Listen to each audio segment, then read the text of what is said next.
Тэнжээнд балгасан ногоон хүрээлэн болжээ. 8 дугаар сарын 12-нд Хятадын Бомбт хот Тэнжээнд томоохон хэмжээний дэлбэрэлт болж 170 гаруй хүн өргөдөж 17 мянга гаруй хүн орон гэргүй сүйдсэн эмгэнэлт хэрэг гарсан. За химийн аюултай бодис хадгалдаг агуулга дэлбэрсний улмаас агаарт болон хөрсөнд хорт бодис дэгдсэн байна. Үүний улмаас тус газар орчмын өндөр зэрэглэлийн орон сууцнд амьдарч байсан эргээд гэр орноосоо нүүсэн байдаг. За тэгвэл олон хүний аймыг авч чадсан тухайн газрын гэрлийн хурдаар ногоон байгууламж бий болохоор болж байна. Дэлбэрэлтийн дараагаар тухайн газрыг маш сайн цэвэрлэж өгчсөн ургамал ногоог устгаж газрыг сэргээж эхлээд зүлэг тарьжээ. За өдгөө хинж гарсан аимшиг дэлбэрэлт болсон дүр зургийн үгүй болоод байна. Тус зүлэгжүүлэх ажлыг 10 дугаар сарын 1 буюу Хятадын үндэсний өдрөөс өмнө дуусгах төлөвлөгөөтэй ажиллаж байна.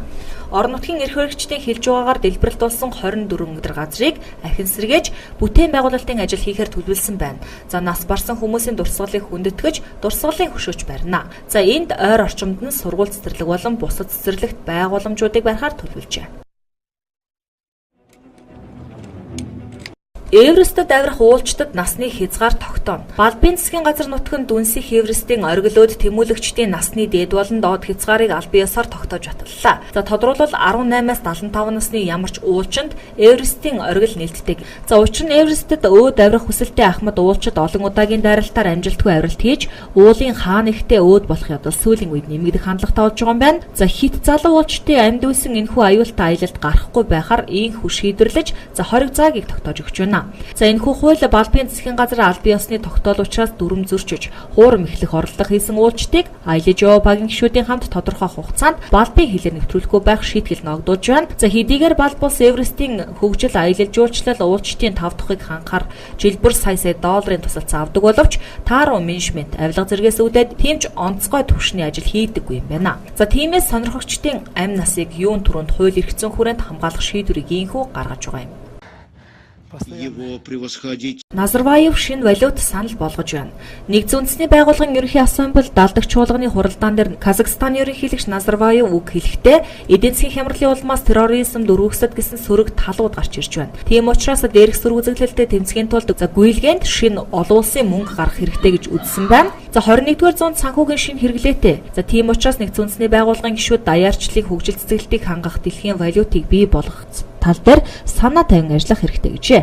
Стратегийн санаачлагыг 2045 он хүртэл хэрэгжүүлэх төлөвлөгөөг санал болгож байна гэж тэрээр хэлээд нэгдсэн үндэсний байгууллагын эдийн засаг, нийгмийн зөвлөлийг даяарчлалын хөгжлийн зөвлөл болгон өөрчлөх хэрэгтэйг онцлож байна. Түүний бүрэлдэхүүн нэгдсэн үндэсний байгууллагын ерөнхий ассамблеийн сонгох гишүүн орнуудын төлөөлөгчдөөс гадна түнчлэн тусгай байгууллагуудын удирдлага орж байх шаардлагатай гэж Казахстаны ерөнхийлөгч онцолж байна. 21-р зуунд хөгжлийн төв нь Аз тивд шилжиж байгаа учраас Хуамын 3-1 амьдардаг уг тивд нэгдсэн үндэсний байгууллагын төв байрыг шилжүүлэх саналыг Назарбаев гаргалаа. Таамаглаж байснаас 30 дахин том хар нүх илрүүлжээ. Килийн их сургууль болон төв Ланкаширийн их сургуулийн хамтарсан судалгааны багийнхан шинэхэн илрүүлсэн галактикт орших хар нүх таамаглаж байснаас 30 дахин том болохыг олж мэджээ. За тодруулбал энэ хар нүх манай гаригаас 350 сая дахин том юм байна. Энэхүү галактикийг ойролцоогоор 9 тэрбум жилийн настай гэж үзэж байгаа бөгөөд за нийт масс нь 25 тэрбум нартай тэнцэх гинэ.